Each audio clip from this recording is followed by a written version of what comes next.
నకిలీ విత్తనాలతో నష్టపోయిన రైతులను ఆదుకునే ప్రయత్నం చేస్తోంది సర్కార్. రాష్ట్రంలో కాంపెన్సేషన్ యాక్ట్ ను అమల్లోకి తేవాలనుకుంటోంది. ఇందుకు సంబంధించిన వ్యవసాయ శాస్త్రవేత్తలు, లీగల్ అడ్వైజర్స్ తో పాటు సీడ్ కంపెనీలతో చర్చించనుంది. రాష్ట్రంలో ఉన్న నకిలీ విత్తనాలను అరికట్టడంతో పాటు బోగస్ కంపెనీలను కూడా ఏరివేయాలని డిసైడ్ అయింది. రాష్ట్రంలో నకిలీ విత్తనాలను నివారించడంతో పాటు నష్టపోయిన రైతులను ఆదుకునేలా ప్రభుత్వం కొత్త చట్టాన్ని తీసుకొచ్చే ప్రయత్నం చేస్తోంది. నకిలీ విత్తనాలతో నష్టపోయిన రైతులకు కాంపెన్సేషన్ కింద నష్టపరిహారం ఇవ్వాలని భావిస్తోంది. అయితే అది కూడా సీడ్ కంపెనీల నుంచే ఇప్పించేలా యాక్ట్ తీసుకురావాలని నిర్ణయించింది. దీనిపై ఇవాళ సీడ్ కంపెనీలతో పాటు వ్యవసాయ శాస్త్రవేత్తలు, లీగల్ అడ్వైజర్లతో ప్రభుత్వం చర్చించనుంది. గతేడాది మహబూబ్ నగర్ జిల్లాలో నకిలీ విత్తనాలతో విత్తనోత్పత్తి చేసే పత్తి రైతులు తీవ్రంగా నష్టపోయారు.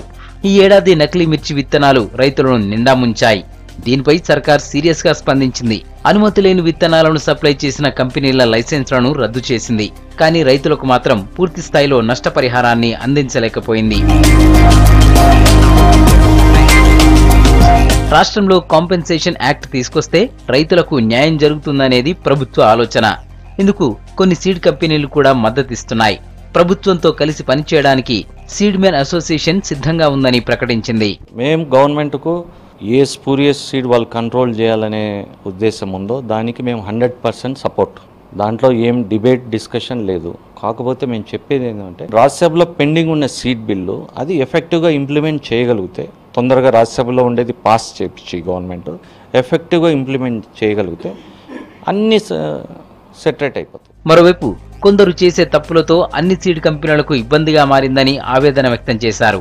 ఒకరు చేసిన తప్పుకు అన్ని కంపెనీలను వేధించడం సరికాదంటున్నారు అసోసియేషన్ సభ్యులు. 1000లో ఒక్కరున్నా కూడా దాన్ని ఇదొక సాకుగా వాడుకొని హైలైట్ చేసి మొత్తం ఇండస్ట్రీనే భయభ్రాంతులు చేస్తున్నారు. అనుమతి లేని విత్తనాలు కానీ లేదా నాణ్యత లేని విత్తనాలు కానీ విక్రయించితే మేమే ముందుకొచ్చి గవర్నమెంట్కి చెప్తాము, ఆ కంపెనీలను బ్యాన్ చేస్తాము.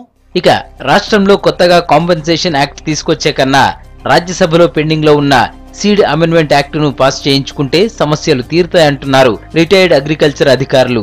2000 సంవత్సరంలో గవర్నమెంట్ ఆఫ్ ఇండియా ఒక సంకల్పించింది. యావత్ భారతదేశానికి ఒక సమగ్రమైన విత్తన చట్టం కావాలి అనుకొని అప్పుడు ఆలోచన వచ్చింది. అది ఇప్పుడు సెంట్రల్ గవర్నమెంట్ క్లియర్ చేస్తే అది ఫైనల్ బిల్ షేప్లో ఉంది. అది ఆల్రెడీ రాజ్యసభలో ఇంట్రడ్యూస్ అయ్యింది. మరి ఇప్పుడు ఆ సమగ్రమైన బిల్లు ఇప్పుడు పాస్ అయితే మొత్తం యావత్ భారతదేశానికి ఒకటే చట్టం ఉంటుంది. సర్కార్ నిర్ణయం అమల్లోకి వస్తే నకిలీ విత్తనాలతో నష్టపోయిన తమకు న్యాయం జరుగుతుందంటున్నారు అన్నదాతలు.